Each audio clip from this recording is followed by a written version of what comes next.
Education science online platform पर आपका स्वागत है। बीएससी और बीएससी वर्ड सेकेंडरी मैथ में हम पढ़ रहे थे। लास्ट लेक्चर में आपको कुछ एग्जांपल्स करवाए थे और वैसा ही एक और एग्जांपल नंबर 6.09 जो बहुत ज्यादा इंपॉर्टेंट है और राजस्थान बोर्ड में काफी बार आप पूछा भी गया आपको, ठीक है ना। क्वेश्चन आपसे कह रहा है कि यदि फलन f 0 to pi by 4 पर निम्न प्रकार परिभाषित है। A function f is defined on the interval 0 to pi by 4 close interval 0 to pi by 4 such that fx equal to दे रखा है cos x और sin x। cos x कब है? जब x एक रेशनल नंबर है, परिमेय संख्या है, और sin x कब है? जब x एक अपरिमेय संख्या है, मतलब इर्रेशनल नंबर है। ये वाली बात चल रही है, ठीक है। तो सबसे पहले तो मुझे क्या करना है, इसके जो भी इंटरवल दे रखा है इसके पार्टीशन करने होते हैं और प्रूव करना है कि f not close to r 0.4, मतलब प्रूफ ये करना है कि रीमान समाकलनीय नहीं है। इसका मतलब क्या होता है? रीमान समाकलनीय या फिर रीमान इंटीग्रेबल। प्रूफ करना है रीमान इंटीग्रेबल नहीं है। अब रीमान इंटीग्रेबल कब नहीं होता? जब अपर रीमान इंटीग्रल और लोअर रीमान इंटीग्रल की वैल्यू इक्वल नहीं आती, तब ये रीमान इंटीग्रेबल नहीं होता, ठीक है। चलिए क्या करना है देखिए, सबसे पहले प्रूफ देखिएगा इसका। सबसे पहले अपन पार्टीशन गिवन इंटरवल क्या है कि सर वो है 0 to π/4। गिवन इंटरवल क्या है? 0 to π/4, 0 से लेकर π/4 तक का कोई इंटरवल दे रखा है। अब हमें क्या करना है, इसके पार्टीशन करना है, ठीक है। कि इसके मुझे क्या करने हैं? पार्टीशन करने हैं। इसके मुझे क्या करने हैं? विभाजन करने हैं। तो p पार्टीशन कर दिया मैंने, इसका विभाजन किस तरीके से करूंगा मैंने आपको कल पहले भी सिखाया है। कैसे? बाद वाली वैल्यू को उठाओ, ठीक है सर। या तो क्वेश्चन खुद पार्टीशन करके दे देगा, नहीं दे तो b में से a माइनस करो और n का डिवाइड कर दो। n भाग करने होते हैं n पार्टीशन, तो बाद वाले में से पहले वाला माइनस करना है और n का डिवाइड कर देना है। तो कितना हो गया कि सर π/4n आपका पार्टीशन हो गया। तो कितना आएगा? शुरुआत तो कैसे चलेगी? 0 से। अगला क्या आएगा? π/4n, ठीक है। अगला क्या आएगा? 2 × π/4n। अगला क्या आएगा कि सर 3π/4n। इस तरीके से आगे चलता जाएगा। लास्ट में क्या आएगा? n/4n। और आप कहां तक पहुंच जाओगे? n से n कटेगा, π/4 तक आप पहुंच जाओगे। शुरुआत कहां से होगी? 0 से, और खत्म कहां पर होगा? π/4 पर, ठीक है। अब सुनो, बीच में कहीं ना कहीं r वाली टर्म आएगी सर, आएगी। कितना? r/4n। और इससे जस्ट पहले वाली टर्म कौन सी आएगी? r-1/4n। इससे जस्ट पहले वाली टर्म कौन सी आ जाएगी? r-1/4n। तो इस तरीके से पार्टीशन हो गया इसका, ठीक है सर। अब मुझे क्या करना है, इसका ये जो है ना r सब इंटरवल है, r व उपअंतराल, कि r व उपअंतराल क्या होगा कि सर इसका जो r व उपअंतराल है या r व जो सब इंटरवल है वो बन गया कितना कि सर ये बन चुका है कितना कि सर r-1π कितना 4n, r/4n, ठीक है। तो इसकी लेंथ में निकल जाएगी डेल्टा, लंबाई इसकी तरीके से खा रखा है ना, डेल्टा कैसे निकालते हैं, इसमें से माइनस कर दो कितना r। देखिए पिछला क्वेश्चन आपने अच्छे से समझा होगा, तो ये वाला भी आपको बहुत अच्छे से समझ में आने वाला है। r-1π/4n। देखो r/4n से ये r/4n तो कैंसिल हो जाएगा, माइनस माइनस प्लस π/4n बचेगा। क्या बचेगा? π/4n। यहां तक कोई दिक्कत? इधर कोई दिक्कत नहीं। अब अगला टारगेट क्या होता है कि सर हमें कैपिटल mr और स्मॉल mr निकालने होते हैं। क्या निकालने होते हैं? कैपिटल mr और स्मॉल mr। वो क्या होते हैं? r में उपअंतराल का उच्चक और निम्नक, मतलब r सब इंटरवल जो है ना उसका सुप्रीमम और इन्फिनिमम निकालना होता है, ठीक है। अब वो कैसे निकालते हैं समझिएगा। सबसे पहले पता लगाते हैं कि ये इंटरवल जो बना हुआ है 0 to π/4, इसमें जो हमारा फंक्शन है वो इंक्रीजिंग है या फिर डिक्रीजिंग है। यदि इंक्रीजिंग होता है, वर्धमान होता है, तो शुरुआत वाली वैल्यू छोटी होती है, बाद वाली वैल्यू क्या होती है? बड़ी होती है। यदि डिक्रीजिंग होता है मतलब घटता हुआ होता है, कमी होता हुआ है ना, ह्रासमान, तो पहले वाले पर वैल्यू बड़ी होती है और बाद वाले वैल्यू क्या होती है? छोटी। क्योंकि जो ह्रासमान होना है ना, डिक्रीज होना है, तो डिक्रीज तो हमेशा ज्यादा से कम की ओर होगा और इंक्रीज हमेशा कम से ज्यादा की ओर होगा, ठीक है। तो यदि आप पता लगाएंगे कि इस वाले इंटरवल में जो हमारा फंक्शन है ना वो इंक्रीजिंग है या फिर डिक्रीजिंग है, लेकिन इससे पहले आप ये देखिए कि फंक्शन f है क्या। इसे फंक्शन f दे रखा है cos x और sin x। फलन f क्या दे रखा है? cos x और sin x हमें दे रखा है, ठीक है, पहली बात। दूसरी बात और समझिएगा ध्यान से, cos x और sin x है कब? इधर cos x तो तब है जब x अपना रेशनल है या फिर परिमेय है, और sin x कब है कि सर sin x जब है जब x हमारा क्या है? इर्रेशनल है। x हमारा इर्रेशनल अपरिमेय है तब तो sin x है, और x हमारा रेशनल परिमेय है तब क्या है? cos x है, ठीक है। अब सर x रेशनल इर्रेशनल कब होगा? देखो बचपन से आप पढ़ते आए होंगे, छोटी क्लासेस में आपने पढ़ा भी होगा कि किन्हीं भी दो नंबर के बीच में, किन्हीं भी दो संख्याओं के बीच में बहुत सारे किन्हीं भी दो संख्याओं के बीच में बहुत सारे इनफाइनाइट नंबर ऑफ रेशनल और इरेशनल नंबर्स होते हैं, मतलब परिमेय और अपरिमेय संख्याएं होती है। तो जो 0 से π/4 का इंटरवल है ना, इसमें बहुत सारे रेशनल नंबर्स भी होंगे और इसमें बहुत सारे इरेशनल नंबर भी होंगे, मतलब बहुत सारी इसमें परिमेय संख्या भी होगी और बहुत सारी इसमें अपरिमेय संख्या भी होगी। जब इसमें बहुत सारी परिमेय और अपरिमेय संख्या होने वाली है तो बहुत बार इसमें cos x और sin x आपको देखने को मिलेगा, मतलब इस इंटरवल में cos x और sin x आपको बहुत बार देखने को मिलेगा। पहली बात तो ये। चलो दूसरी बात सुनिएगा ध्यान से। मैं एक बार इसका ग्राफ बना रहा हूँ, आपको समझाने की कोशिश कर रहा हूँ पूरे पूरे डायग्राम को, ठीक है ना? ध्यान से सुनिएगा, ध्यान से सुनिएगा। आपको याद होगा मैंने sin x और cos के ग्राफ पहले बनवाए थे, है ना? देखो sin x का यहाँ से शुरू होता है 0 से और ये कैसे बढ़ता है, ये यूं बढ़ता है sin x का, ठीक है?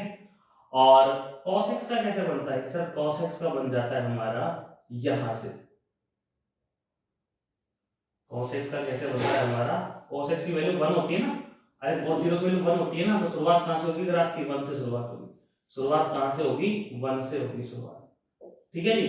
तो यहां से जो वैल्यू है ये वाली कितनी है? ये 1 पे जाके टिकती है, ठीक है? अच्छा और सुनो, थोड़ा सा और इसे मैं बड़ा बनाता हूं ताकि समझ में आए चीजें, और ध्यान से देखिएगा।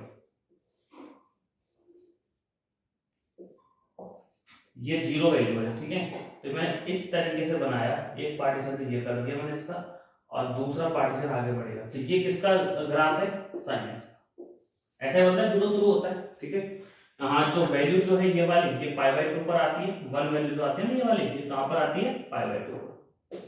और ये वाली वैल्यू कौन सी है? पाई पर 0, फिर आगे 2π 3π/2 2π चलता रहता है। cos x की यदि मैं बात करूं तो cos x आपको याद होगा कि cos x जो है 0 पर तो 1 होता है और π/2 पर 0 होता है, तो cos π/2 वैल्यू कितनी होती है? 0 होती है। cos π/2 वैल्यू कितनी होती है? 0 होती है। cos π/2 वैल्यू कितनी होती है भैया? 0 होती है। कितनी होती है cos π/2 की वैल्यू? 0 होती है, ठीक है? और ये दोनों वैल्यू कहां मिलती हैं? यहां मिलती हैं। तो ये वाला ग्राफ किसका है? cos x का। ये वाला ग्राफ तो किसका है? sin x का। ये वाला ग्राफ किसका है? cos x का।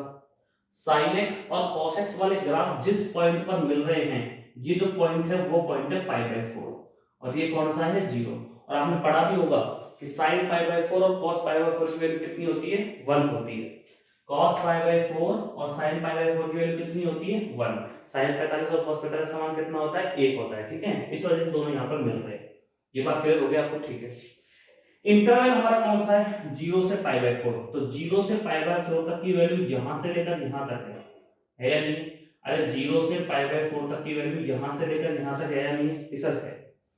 यदि आप यहां से लेकर यहां तक देखोगे तो साइन वाला फंक्शन तो बढ़ रहा है, देखो साइन वाला फंक्शन तो क्या हो रहा है? इंक्रीज हो रहा है, और कॉस वाला फंक्शन क्या हो रहा है? कम हो रहा है। देखो कॉस की यहाँ वैल्यू 1 थी, धीरे धीरे होते कम, कहां पर कितनी आ गई? 1/√2 आ गई, होती है ना? देखो साइन वाला वक्र तो क्या हो रहा है? बढ़ता जा रहा है, इंक्रीजिंग फंक्शन मतलब वर्तमान फलन है। कॉस वाला क्या हो रहा है? घटता आ रहा है, किसमें? π/4 में। लेकिन जैसे ही आप π/4 से आगे बढ़ोगे साइन वाला बढ़ता बढ़ता फिर घटेगा और cos वाला घटता घटता आ जाएगा, ठीक है? उसके बाद वैल्यू बढ़नी घटनी वाली चीज है, लेकिन हमें केवल कहां से कहां तक मतलब है? 0 से π/4 तक। तो 0 से π/4 तक देखा जाए तो sin तो इंक्रीजिंग फंक्शन है और cos हमारा डिक्रीजिंग फंक्शन है। sin तो वर्तमान फलन है और cos हमारा क्या है? ह्रासमान फलन है। मतलब जो इंटरवल 0 से π/4 है, 0 से π/4 में जो sin x है ना, वो तो होता है इंक्रीजिंग। वो तो क्या होता है भैया? इंक्रीजिंग, बोले तो वर्तमान। और जो हमारा cos x वाला फंक्शन है वो क्या होता है? डिक्रीजिंग। वो हमारा क्या होता है? डिक्रीजिंग, जिसको अपन क्या बोलते हैं? ह्रासमान। जिसको अपन क्या बोलते हैं? ह्रासमान। तो दो तरीके के फंक्शन को समझ में आ गए, ठीक है? अब बात आती है इस rवें उपअंतराल की। ये जो r सब इंटरवल है ना, इसमें उच्चक और निम्नक क्या होंगे? मतलब इसमें कैपिटल mr और स्मॉल mr क्या होने वाला है? ध्यान से देखिएगा। पहले मैं कैपिटल mr लिखूंगा, ठीक है? कैपिटल mr क्या होता है? उच्चक मतलब सुप्रीमम वैल्यू, हाईएस्ट वैल्यू, ठीक है? चलो ठीक। अब हाईएस्ट वैल्यू मुझे बताओ, cos वाला दे रहा है कि sin वाला दे रहा है? इधर sin तो यहां से यहां तक ही गया है इसमें π/4 तक, ये cos वाला तो यहां तक गया है।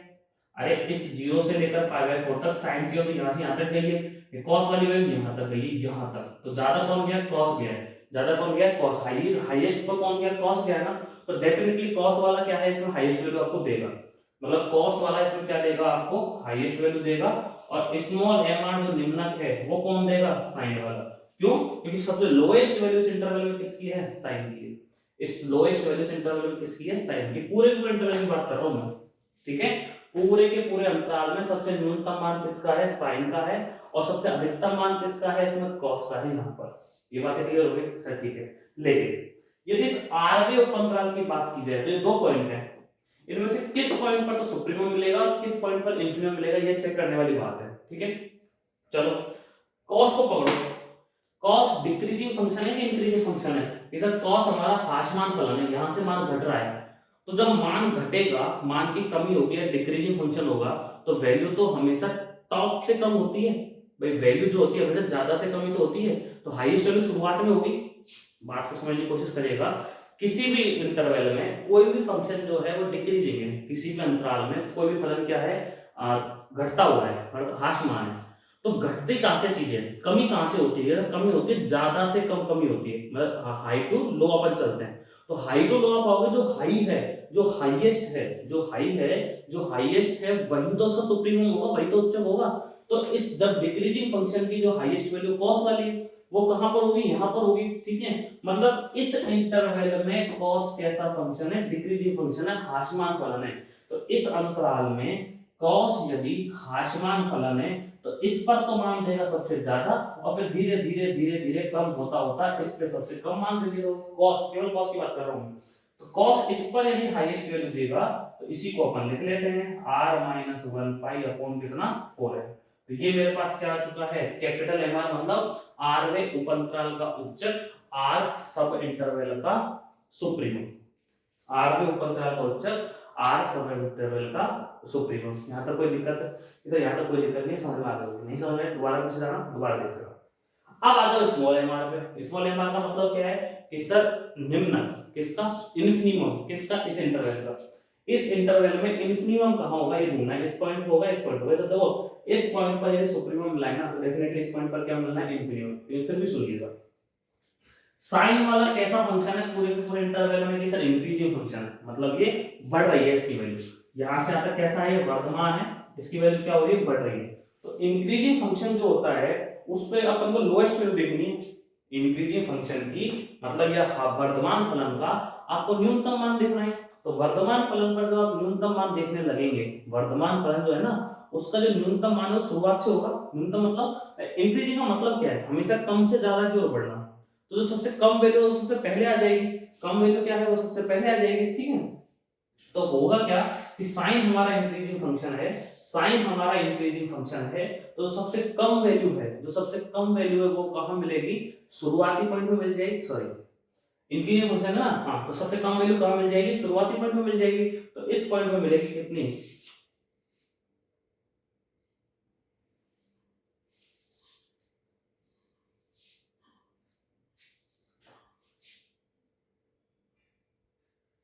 तो इस तरीके से लिखोगे आप r-1 पाई अपॉन कितना? 4 है। मेरी बात समझ में आएगी नहीं? अरे सीधी सी बात है, इस इंटरवल में अगर बोल जाता उस टाइम ये नहीं होगा।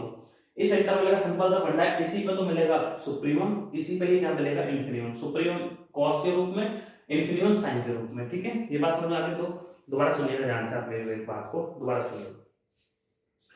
कैपिटल एम आर चाहिए। कैपिटल एम आर का मतलब क्या है? उच्चक किसका? आरवे उपअंतराल का। आरवे उपअंतराल का उच्चक है कैपिटल एम आर, और आरवे उपअंतराल का निम्नक है स्मॉल एम आर। ठीक है, supremum value of R sub interval capital M R, और infimum value of R sub interval small M R. यहां तक कोई दिक्कत? इससे कोई दिक्कत नहीं। अब सुनिएगा, मैं इस पूरे इंटरवल की बात कर रहा हूं, इसी का तो पार्टीशन है छोटा सा ये। भाई 0 to π/4 जो पूरा का पूरा क्लोज इंटरवल है, पूरा पूरा सममित अंतराल है, उसी का तो एक छोटा सा हिस्सा ये है। तो जो काम इसमें होंगे वही काम इसमें होने वाले हैं। भाई इतने बड़े में जो काम हो रहे हैं वो भी इतने छोटे में होंगे, सीधी सी बात वही है।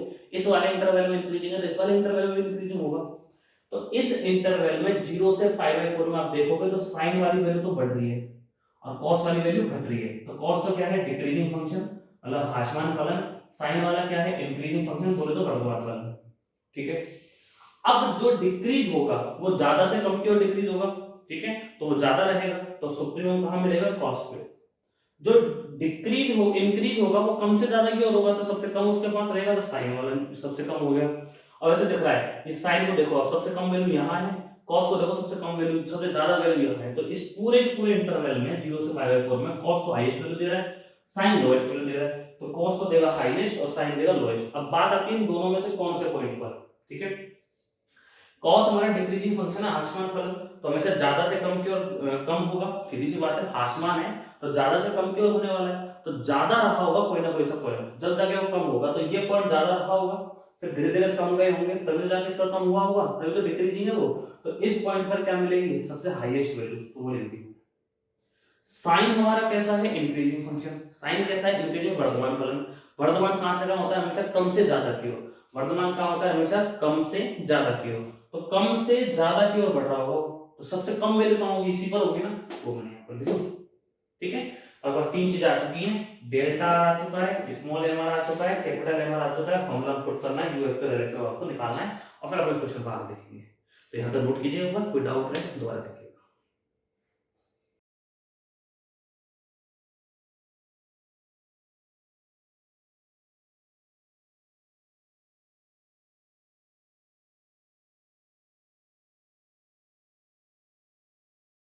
आगे देखिएगा, अब हम निकालेंगे इसमें यूएफपी और एलएफपी है ना, तो देखो यूएफपी का फॉर्मूला क्या बनेगा, जरा समेशन आर की वैल्यू 1 से लेकर n capital M r delta, तो समेशन आर की वैल्यू 1 से लेकर एन कैपिटल एम आर कितना है कि सर ये cos r - 1 पाई अपॉन 4 है, cos r - 1 पाई अपॉन कितना है 4 है, ठीक है जी।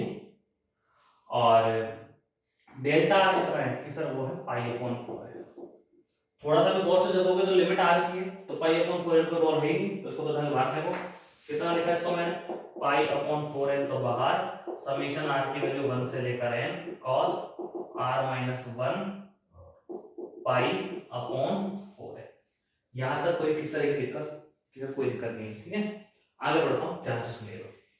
अब इसका प्रसार करते हैं, देखो एक काम करो, इसी स्टेप में कर लो ना इसका प्रसार, अरे इसी स्टेप में कर लो। देखो सबसे पहले क्या रखो, r की वैल्यू 1 रखो, तो 1 रखोगे तो 1 - 1 0 होगा, तो cos 0 बनेगा, कितना बनेगा cos 0 प्लस अगली बार क्या रखोगे, अगले 2 रखोगे तो 2 - 1 1 होगा, तो cos पाई अपॉन 4 है, कितना cos पाई अपॉन 4 है, फिर 3 रखोगे तो cos 2 पाई अपॉन 4 है, फिर 4 रखोगे तो cos 3 पाई अपॉन 4 है, और ऐसे ही आप आगे बढ़ते चले जाओगे और लास्ट में आप रखोगे n, तो ये बन जाएगा cos n - 1 पाई अपॉन 4 है, ठीक है जी। ये आपके पास ये बन चुका है, चले आगे, हाँ सर ठीक है। आगे देखो, इसको पाई अपॉन 4n लिख दिया मैंने, इसको cos 0 लिख सकता हूं मैं, प्लस इसको cos 0 plus pi upon 4n लिख सकता हूं, क्या आंसर लिख सकते हो, इसको cos 0 प्लस 2 पाई अपॉन 4 लिख सकता हूं, क्या आंसर लिख सकते हो, ठीक है। और plus dot dot dot last वाला क्या लिख सकता हूं कि sir cos 0 plus n - 1 pi upon 4n लिख सकता हूं, ठीक है। आप एक चीज मुझे देख के बताइए कि कितनी टर्म्स है, ये कितने पद हैं, ध्यान से देखो, 1 से लेकर n - 1 तक तो n - 1 पद है, कहां से लेकर कहां तक, 1 से लेकर n - 1 तक तो n - 1 पद है, लेकिन एक पद cos 0 हो है, तो cos 0 की वैल्यू कितनी होती है, 1 होती है, मतलब ये रहेगा। फिर पिछले वाले में क्या था, sin 0 था, 1 0 हो गया था, वो रहा नहीं था, यहाँ ये cos 0 है तो ये रहेगा, इसका 1 होगा, तो कितने पद है टोटल, n पद है, कितनी टर्म्स है ये सर, n टर्म्स है, ठीक है। इनका भी फॉर्मूला आंसर होता है क्या, cos a plus d plus cos a plus 2d plus dot dot dot कितने पदों तक, n पदों तक, कहां तक, n टर्म्स तक। क्या होता है सर, तो इसका होता है cos a plus n - 1 upon 2d, ठीक है, sin n d अपॉन 2, ठीक है। इसको हटाता हूं क्योंकि डेल्टा r की वैल्यू पता है मुझे, लिख दो साइड में ना, डेल्टा r कितना है पाई अपॉन 4 है, और स्मॉल m r कितना है कि sir sin r - 1 pi upon 4 है, ठीक है जी। तो देखते जाओ, इसको बेटा अपॉन कितना होगा कि सर sin d/2, ये मेरे पास किसकी वैल्यू है, इस पूरे के पूरे की वैल्यू है, ठीक है। ये कब तक, जब n पदों तक, इसमें भी कितने पद हैं, n पद हैं, तो a की जगह तो कौन बैठा है 0, a की जगह तो कौन बैठा है 0, और d की जगह कौन बैठा है पाई अपॉन 4n, तो ये बनेगा पाई अपॉन 4n तो बाहर। अच्छा सुनो, चलते चलो, क्या लिखो बोलो कि सर cos, ये लीजिए cos ए बोले तो कितना 0 plus n minus 1 upon 2 D, D कितना है कि सर पाई अपॉन 4 है, ठीक है जी, और साइन एन डी है ना, n तो है n बाई 2 तो रहेगा ही, डी की वैल्यू कितनी है पाई अपॉन 4 है, अपॉन में कितना है साइन डी अपॉन 2, डी बोले तो कितना कि सर डी है पाई अपॉन 4 है, तो पाई अपॉन 8 है। तो मेरे पास ये आ चुका है इक्वल में कि पाई अपॉन 4n तो बाहर, कि सर ये लीजिए पाई अपॉन 4n तो बाहर, cos n माइनस 1 अपॉन 2 या n माइनस 1 पाई अपॉन 8 है, cos n माइनस 1 पाई अपॉन 8 है, ठीक है, साइन n से n कटेगा पाई upon 8, sign pi upon 8, upon में कितना आएगा कि सर साइन पाई अपॉन 8 है, कि सर साइन पाई अपॉन 8 है। इक्वेशन नंबर दे दी मैंने इसको कितनी, अब तो दी नहीं बंद दे दो क्योंकि गिवन पे आ चुका है, और ये पूरा पूरा फॉर्मूला है ना, ये पूरा का पूरा क्या है फॉर्मूला, समझ में आ गया, तो खास करके पिछला एग्जांपल था वैसे कैसे सही है, तो एक बार आप इसे नोट कीजिए, फिर अपन एलएफपी भी निकालते हैं साथ साथ, है ना, चलिए।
आगे देखिएगा, अब हम निकालेंगे एलएफपी, है ना, देखो ये तो यूएफपी होगा आ ही चुका है, एलएफपी क्या आएगा सुनो, एलएफपी का फॉर्मूला बताइए, सर एलएफपी होता है समेशन आर की वैल्यू 1 से लेकर n small M r delta, तो समेशन आर की वैल्यू 1 से लेकर एन स्मॉल एम आर कितना को लिख रहा है sin r - 1 pi upon 4n, कि सर sin r - 1 पाई अपॉन कितना 4n, और डॉट कितना डेल्टा r की वैल्यू पाई अपॉन 4n, तो मैं वही काम करता हूं, पाई अपॉन 4n को तो कहां रख लेता हूं बाहर, उसके बाद मैं लिमिट लगाऊंगा r की वैल्यू 1 रखूंगा, तो 1 - 1 0, तो पूरा क्या हो जाएगा sin 0, तो sin 0 की वैल्यू कितनी होती है 0, जिसको लिखने की जरूरत नहीं है। उसके बाद लिखोगे 2 2 - 1 1 होगा, तो कितना आ जाएगा कि सर sin पाई अपॉन 4 है। नेक्स्ट क्या आएगा कि सर sin 3 रखोगे 3 में से 2 होगा, कि सर sin 2 पाई अपॉन 4 ना आएगा, भाई sin में 3 रखोगे आप वैल्यू 3 रखोगे तो 3 - 1 2 होगा, तो 2 पाई अपॉन 4n आएगा, तो 2 पाई अपॉन 4n को मैं pi plus 4n plus pi upon 4n लिख रहा हूं, दो चीजें लिख रहा हूं, pi upon 4n plus pi upon 4n। अगला इधर sin, अब के बाद 3 पाई अपॉन 4n आएगा, ठीक है, तो उसको क्या लिख दोगे आप pi upon 4n plus 2 pi upon 4n, और इसी तरीके से ये आगे बढ़ता जाएगा, और सबसे लास्ट वाली वैल्यू क्या बनने वाली है, इधर सबसे लास्ट वाली वैल्यू बनेगी कितना, आप r की जगह n रखोगे तो n - 1 पाई अपॉन 4n आएगा, ठीक है, लिखना इस फॉर्म में है तो क्या लिखोगे pi upon 4n plus n - 2 pi upon 4n, इस तरीके से ये आपने लिख दिया। ठीक है, मतलब जो यहाँ पे लास्ट में क्या था sine n minus one pi upon four आता ना, उसको आपने क्या लिख दिया, फिर sine n minus two pi upon four n और sine pi upon four, solve करके देखना वही आ जाएगा। ठीक है, चलो अब फॉर्मूला मैं आपको पहले बता चुका हूँ क्या, कि सर साइन ए प्लस साइन ए प्लस डी प्लस साइन ए प्लस टू डी, ठीक है, और plus dot dot dot value कहां तक, n पदों तक, कहां तक, n पदों तक, n टर्म्स तक। तो सर इसका फॉर्मूला क्या होता है sir, sine a plus n minus one upon two d, यहाँ पर आता है sine n d upon two, और नीचे कितना आता है sir sine d upon two. ये आपके पास किसकी वैल्यू आती है इस फॉर्मूला की। कंपेयर करोगे, इसमें कंपेयर करोगे a की जगह कौन बैठा है, ये सर a की जगह बैठा है पाई अपॉन फोर एन, ये सर d की जगह कौन बैठा है, d की जगह कौन बैठा है pi upon four n. N terms, terms कितनी है, पद कितने हैं, ये इंपॉर्टेंट है। कितने पद है भैया, कि सर पद है हमारे पास, देखो कितने, शुरुआत कैसे हो रही है, वन टू थ्री, तो n माइनस टू तो ये है, और एक ये रहा शुरू में, तो टोटल टर्म्स कितनी है n माइनस वन। आई मेरी बात समझ में, टोटल टर्म्स कितनी है n माइनस वन टर्म्स है, n माइनस वन पद है, कैसे, एक से लेकर n माइनस टू तक के n माइनस टू हो गए, एक और है शुरू में, तो इसलिए कितने हो गए ये n माइनस वन हो गए। आगे बढ़िएगा, बाहर तो क्या लिखूंगा, sir pi upon four n लिखिए, ठीक है, क्या लिखूं कि सर साइन, ठीक है साइन, है ना, उसके बाद क्या लिखना है a, यहाँ पे लिखा मैंने कितना साइन, उसके बाद लिखना है a बोले तो कितना pi upon four n plus n minus one upon two लिखा हुआ है, ठीक है, तो n माइनस वन की जगह n माइनस वन आएगा, तो कितना आएगा n minus one two upon two, d की वैल्यू कितनी है sir pi upon four n, d की वैल्यू कितनी है पाई अपॉन फोर एन, ठीक है, यहाँ कितना आएगा sine n minus one upon two, d की वैल्यू कितनी है पाई अपॉन फोर है, और अपॉन में कितना आ जाएगा पूरा पूरा, sir sine d by two, तो sir sine pi upon four n का मतलब 8 है। ये वैल्यू किसकी थी सर, ये वैल्यू थी किसकी, यूएफपी की, आई की वैल्यू थी पूरी की पूरी यूएफपी की, और अब जो आई है ये वैल्यू किसकी आई है, अब जो आई है वैल्यू किसकी आई है एलएफपी की। थोड़ा सा और इसे सॉल्व करता हूं मैं, बाहर तो रहने दो पाई अपॉन फोर है डॉट साइन, अच्छा सुनो, ये कितना आएगा n pi upon eight n आएगा, n pi upon eight n, ठीक है, इसको लिख लीजिए कितना n pi upon eight n, pi upon four n में से ये टू से टू कैंसिल होगा, तो माइनस का pi upon four n cut जाएगा, अरे पाई अब टू से टू होगा तो minus one into pi upon four n से पाई अपॉन फोर एन कटेगा, तो ओनली क्या बचेगा n pi upon eight n, मतलब पाई अपॉन एट, अरे भाई n pi upon eight n आएगा तो n से कट जाएगा, ये कितना है कि सर साइन, ठीक है जी, n बाई टू को फोर एन से किया तो पाई अपॉन एट आएगा, कि हाँ सर पाई अपॉन एट आएगा, ठीक है, और माइनस के वन बाई टू को पाई से किया, भाई इसे तो एट है नहीं, तो n pi upon eight n हो जाएगा, तो एक माइनस का पाई अपॉन एट एन हो जाएगा, कितना हो जाएगा माइनस का पाई अपॉन एट एन, और पूरे के अपॉन में कितना है कि sir sine pi upon eight n. बात समझ में आई या नहीं आई सर, आप ही सिंपल है, बहुत ज्यादा कुछ खास नहीं है। अरे ये एट एन हो गया, एन से एन कटेगा तो कितना आएगा सर वन पाई अपॉन कितना एट, ठीक है, वो लिख दिया, माइनस का साइन लगेगा, one pi into eight n आएगा, तो one pi upon eight n हो गया, ये लिख दिया मैंने। ये तो आ चुका है यूएफपी और ये आ चुका है एलएफपी। अब इनकी हेल्प से अपन को क्या निकालना है, अपर रीमान इंटीग्रेशन और लोअर रीमान इंटीग्रेशन, ठीक है, एक बार नोट कीजिए।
आगे देखिएगा, अब हम निकालेंगे लोअर रीमान इंटीग्रेशन और अपर रीमान इंटीग्रेशन। तो ध्यान से देखिएगा, मैंने आपको दो तरीके के इंटीग्रेशन बताए थे।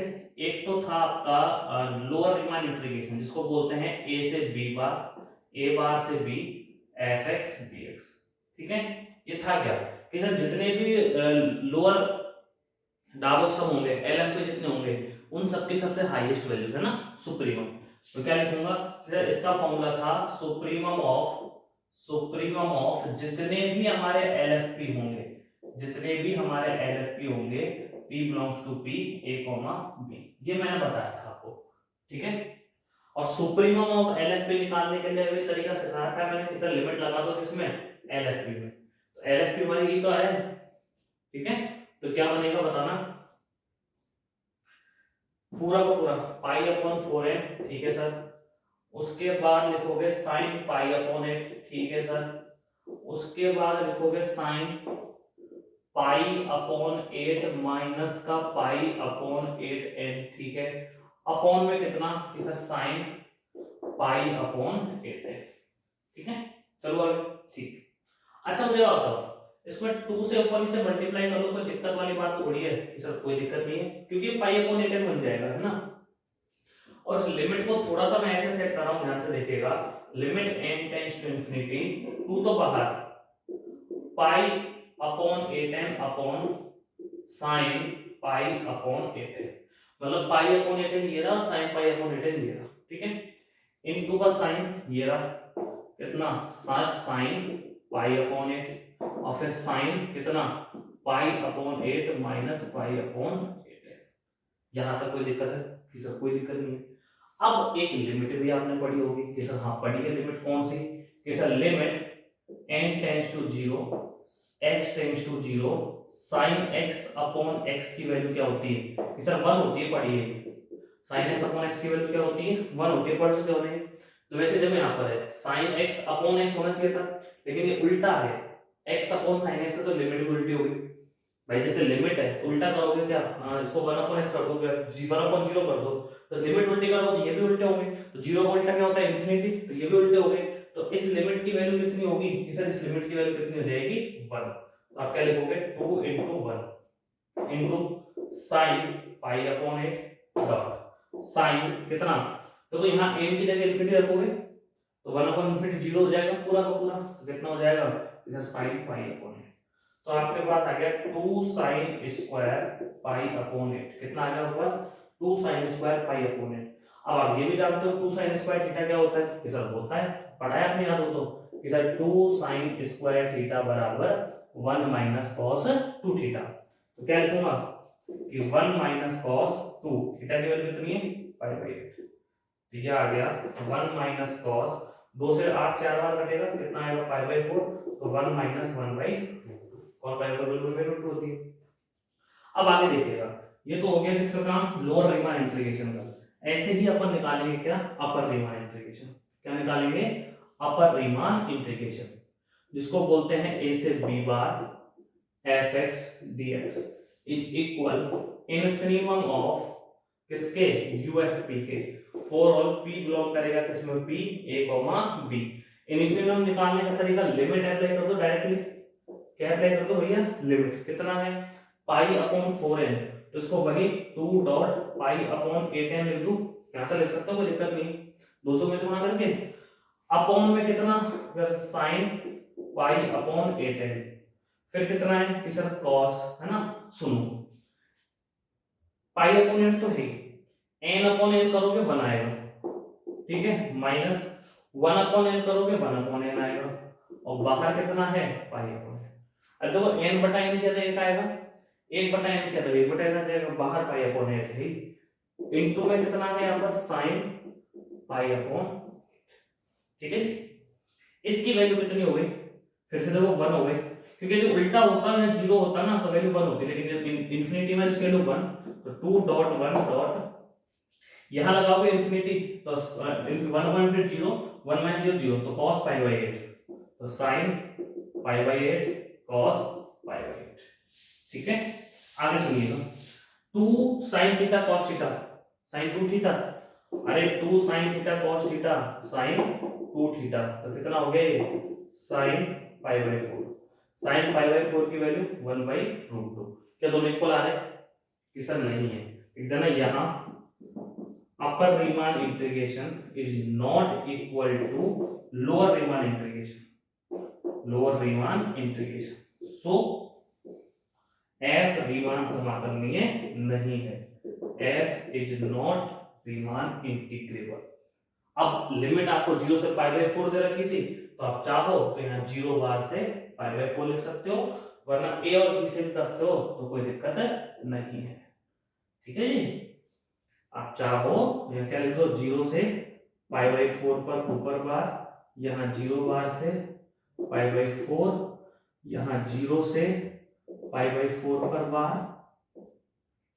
और आपने इस तरीके से इसको लिख दिया, यहाँ भी 0 से पाई बाई 4।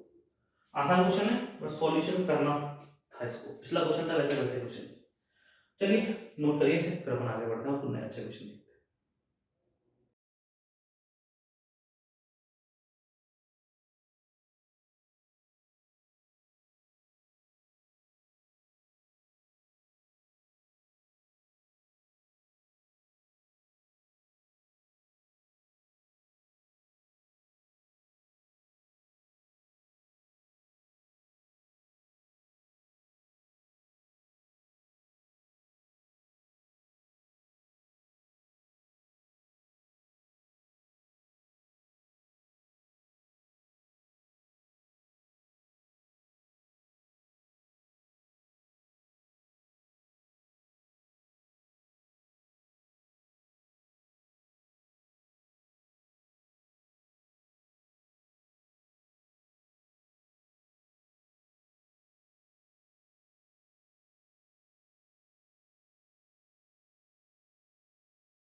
आगे देखिएगा, नेक्स्ट एग्जांपल है मेरे पास एग्जांपल नंबर 6.06, जो कि कह रहा है कि fx equal to under root 1 minus x square जब x आपका परिमेय रेशनल है, और 1 माइनस एक्स जब x आपका अपरिमेय या फिर इरेशनल है।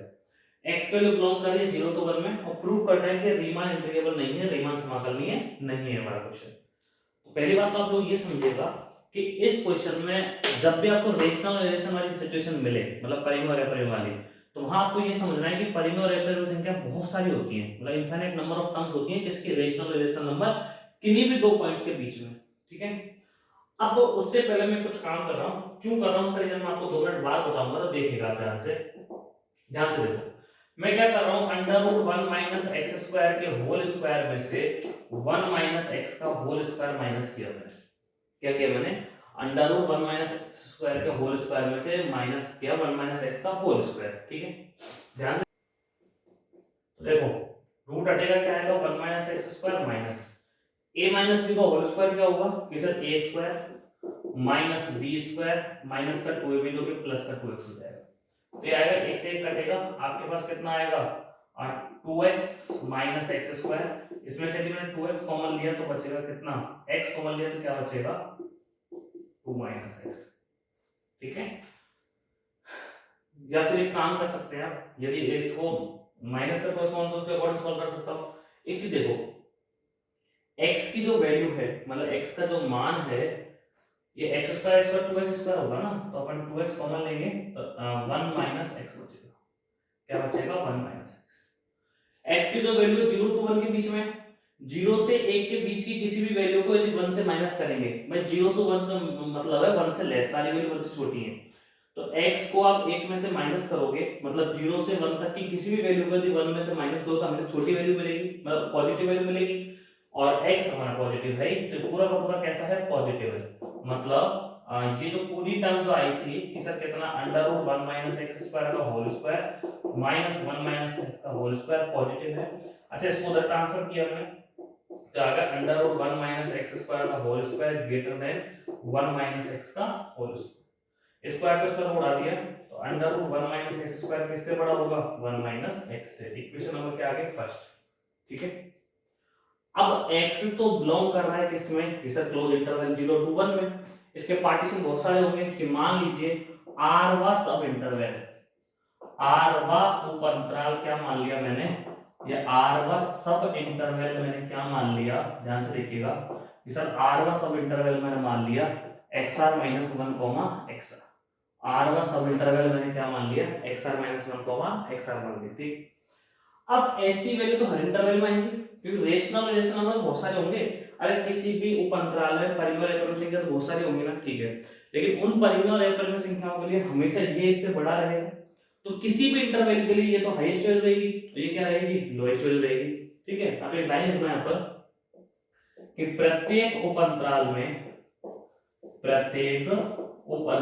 में अनेक परिमेय व अपरिमेय संख्या होंगी, अनेक परिमेय व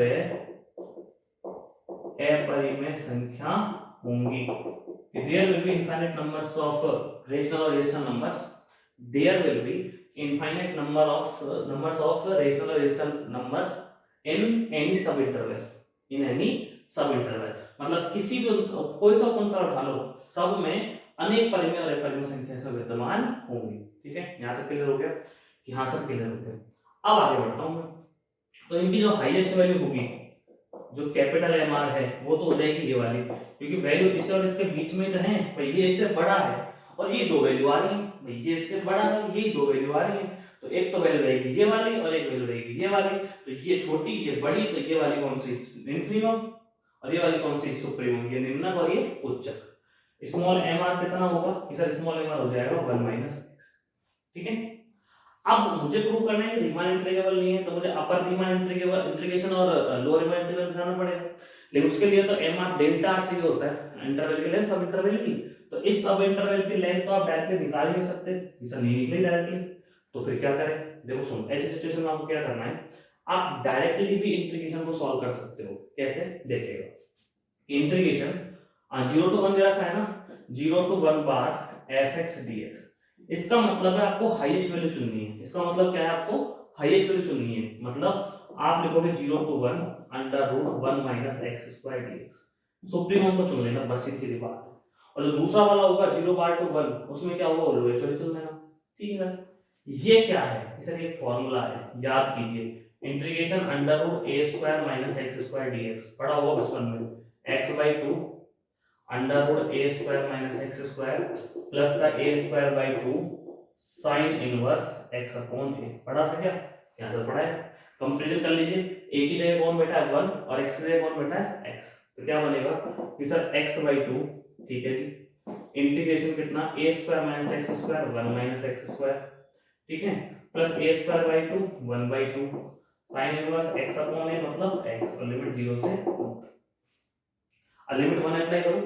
जैसे 1 लिमिट अप्लाई करोगे तो 0 हो जाएगा ये, ठीक है। यहाँ 1 लिमिट अप्लाई करोगे साइन इनवर्स 1 मतलब π/2 और 2 π/4 आ जाएगा, ठीक है।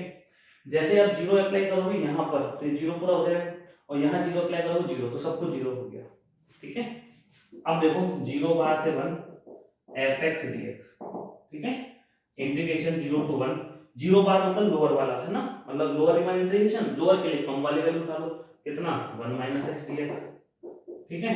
कितना आया 1 का तो क्या होगा सर x का क्या होगा x square by 2 limit 0 to 1, x पर रखोगे 1, यहाँ रखोगे 1, 0 हो जाएगा 1/2, सॉरी 1 माइनस 1/2, ठीक है। फिर माइनस का साइन 0 0 का 0 हो जाएगा सब कुछ, तो ये आ रहा है भाई साहब 1/2। क्या दोनों इक्वल आ रहे हैं, कि सर नहीं है, is not equal to 0 bar to 1 fx dx। क्या इंप्लाइज करेगा ये कि सर ये अपर रीमान इंटीग्रेशन और लोअर रीमान इंटीग्रेशन इक्वल नहीं है, तो फंक्शन रीमान इंटीग्रेबल नहीं है, मतलब रीमान समतलनीय नहीं है, ठीक है। बहुत आसान क्वेश्चन, दोबारा सुनिएगा। fx की दो वैल्यू रखी है तो under root 1 minus x square 1 minus x, दो ही वैल्यू आने वाली है। जब x रेशनल या परिमेय है तो ऊपर वाली, इरेशनल या परिमेय है तो नीचे वाली, ये पार्टीशन।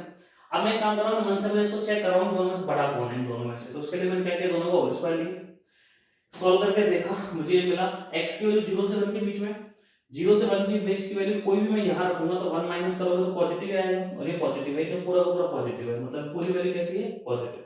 इसको उधर ट्रांसफर कर दिया, इसको इसको हटा दिया, ये चीज आ गई यहां पे, ठीक है। उसके बाद r का उपअंतराल मैंने ये मान लिया। इसका मतलब क्या निकल रहा है कि देखो इस फंक्शन की दो ही तो वैल्यू है, एक तो under root 1 minus x square और एक 1 minus x. Under root 1 minus x square बड़ा है और 1 माइनस एक्स क्या है, छोटा है। अब हर इंटरवल में कोई सा इंटरवल उठा लो, सब पर ये दो ही तो वैल्यू मिलने वाली है, मिलेगी नहीं मिलेगी। तो मैंने उप अंतराल या अथवा इंटरवल दिया कौन सा, xr - 1 xr, ठीक है। तो प्रत्येक उप अंतराल में अनेक परिमेय अपरिमेय संख्या होंगी। There will be infinite numbers of rational and irrational numbers in any sub interval. होते ही हैं, अरे बहुत सारे रेशनल इरेशनल नंबर होते हैं किन्हीं भी दो नंबर्स के बीच में, ठीक है। तो कोई सा भी नंबर उठा लो, सब जगह आपको दो ही तो फंक्शन मिलने वाले हैं। तो ये वाला तो क्या बड़ा, ये वाला छोटा, तो दो ही वैल्यू है, एक बड़ी और एक छोटी। तो बड़ी वाली सुप्रीमम और छोटी वाली इंफिनिमम। तो ये सुप्रीमम और ये इंफिनिमम आरवे सब इंटरवल की, आरवे उप अंतराल का उच्चक और आरवे उप अंतराल का निम्नक, ठीक है। अगर डेल्टा आर नहीं है, देखो अगर डेल्टा आर होता तो मैं समीकरण वाला फॉर्मूला लगा देता। तो मैंने क्या कि ये वाला फॉर्मूला लगाया, ये परिमाण इंटीग्रेशन का फॉर्मूला है, ऊपर रीमान समीकरण का। ये क्या कहता है, इसे लिमिट लगा ठीक है समाकलन करो, लेकिन ऊपर वाले में हाईएस्ट वैल्यू ले लो और नीचे वाले में लोएस्ट वैल्यू ले लो, सॉल्व कर दो, दोनों इक्वल नहीं है तो रीमान इंटीग्रेबल। ठीक है, आज क्लास में इतना ही, बाकी हम कल पढ़ेंगे। और क्वेश्चन नोट करते रहिए, देखते रहिए, मिलते हैं नेक्स्ट क्लास में। Thank you.